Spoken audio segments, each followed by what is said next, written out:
So Dan, here's another interesting article that you found, and I'm curious if you could just talk a little bit about this. It's just that side gig economy looks like it's not nearly as lucrative as it was a year or two ago. That's right. You're talking about Uber. They did a study where they took the average amount that people earned in 2013, 5 years ago, and compared it to today, and it's remarkably lower. It's 53% less is what the average Uber driver is earning this year as opposed to 2013. And there could be several reasons for that. It might be that Uber drivers are working less hours. Demand hasn't really increased to meet the number of drivers. The prices have fallen.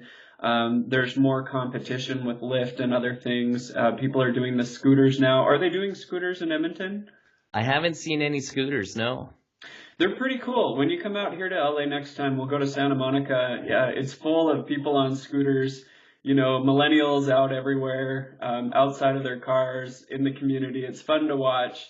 But that's controversial too. A lot of people are trying to get rid of them because they're littering the sidewalks. Well, everywhere you go, there's these scooters that are electronic, and people don't put them away nicely. They just throw them on people's lawns. They throw them on business sidewalks, and they're just littered everywhere. I mean, so they look cool. They're the new Segway. Remember when everybody was whipping around on Segways? Now it's scooters and... Well, what you're saying is true. I mean, it's a fad. Obviously, people love it. And it's funny. I just went to church this morning and walked outside, and there was, maybe 20 of these scattered right on, like, near the lawn, right, in Santa Monica. And it's just funny to see that. But I mean, the positive things are people are out in the community more. I mean, when you're behind a car in Los Angeles, you don't talk to each other.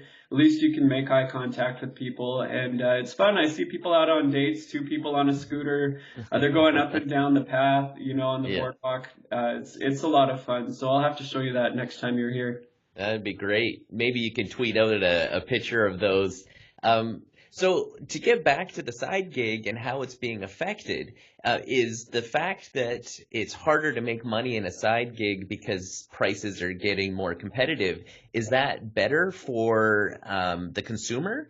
Like myself, if I wanted to go get an Uber, am I seeing that the price of an Uber is dropping? Or is it really just the amount of money that's going into the Uber driver's pocket because they're getting less fares?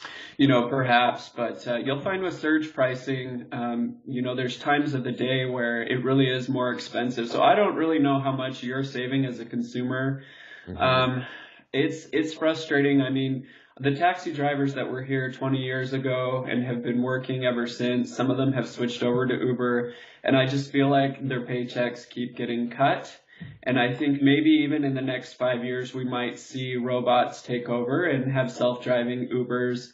And so, it really is frustrating that, the robots are coming for our jobs. The robots are coming. It might be good for the consumer in a way, but I think you'll find that if you looked at the data, you're probably spending just as much as a consumer. I don't really know how much you're saving since 2013. So I think the big businesses are probably winning here. That's my opinion. So I think it's interesting just from reading this article and your notes on it. It looks like it's really because this decline in them making money is because there's more and more people who are driving for Uber or Lyft or some of these other side gigs. Meanwhile, you've got a very fascinating note in here that says leasing apps like Airbnb, Turo, Parklee, Outdoorsy, where you can rent your RV, those seem to be on the move and on the increase. In fact, the statistic you have here says 69% revenue has increased by people posting things that could be rented like that.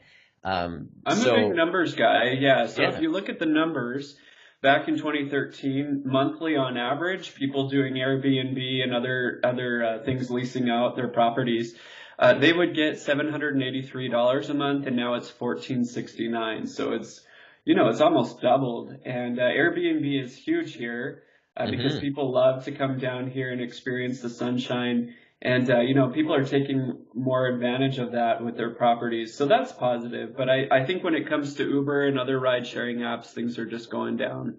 It seems to me that it's the service industry that first had this spike in popularity, like Uber and Lyft, and we also have Skip the Dishes as another side hustle you can have. So is that like Uber Eats or? Yeah, it's like Uber Eats. It may be a Canadian thing, but basically restaurants that normally don't deliver, you can go through Skip the Dishes, and they'll have a minor fee to deliver you food. I used it all the time when I was working out at an industrial site during night shift, and I wanted to feed a bunch of angry construction workers, and so it's like, oh, donaires for everybody. So that everybody knows, a donaire is actually a gyro or a gyro with amazing sauce. It's got this white sauce that's made out of sweetened condensed milk. It's not available in the United States. What? The second you go to Canada, get off the plane and get a donaire. Ask for the sweet white sauce. You'll be in heaven. So, anyways, I use Skip the Dishes. It would be exactly like Uber Eats. So that's the service industry, and it looks like it spiked, and now a lot of people are into the service industry, and it's harder to make money. Meanwhile, on the rental industry, Airbnb, Parklee, Turo, and the one I want to talk about is Outdoorsy. That seems to be on the rise as more and more consumers are comfortable with using these apps. I think that actually Lyft and Uber paved the way. Once people got in their first Uber and realized this isn't a scary person who just signed up and is trying to make some money and might murder me, right? Which does happen, like we talked about last week. It does happen. But it looks like people are becoming more comfortable and starting to trust these services. For example, Outdoorsy is an app that I'm looking at using next summer. I have a motorhome that sits and doesn't get used all the time, and I'd like to make some money off it. And on Outdoorsy, people can rent my Class A, which is a big bus, and it's a diesel pusher. Now, I've got a friend who has a gas Class A, that's a bus, not nearly as nice as mine, and he listed it just before the May long weekend this spring, and he said within a week he had over $10,000 worth of people booking his RV. And I thought, 10,000? Just think of the amount of money you could make. How many people have trailers or motorhomes just sitting in storage or in their backyards that could be out making them money? So perhaps we'll see this spike, as we talked about with the service industry, and maybe we'll see it drop off as more and more people get into things like Airbnb and Turo and Outdoorsy. But still, it's an opportunity to make some money on the side. That's really exciting. Also, for our American listeners, the May long weekend is Memorial Day. A lot of people don't know what that is. I've tried that a few times.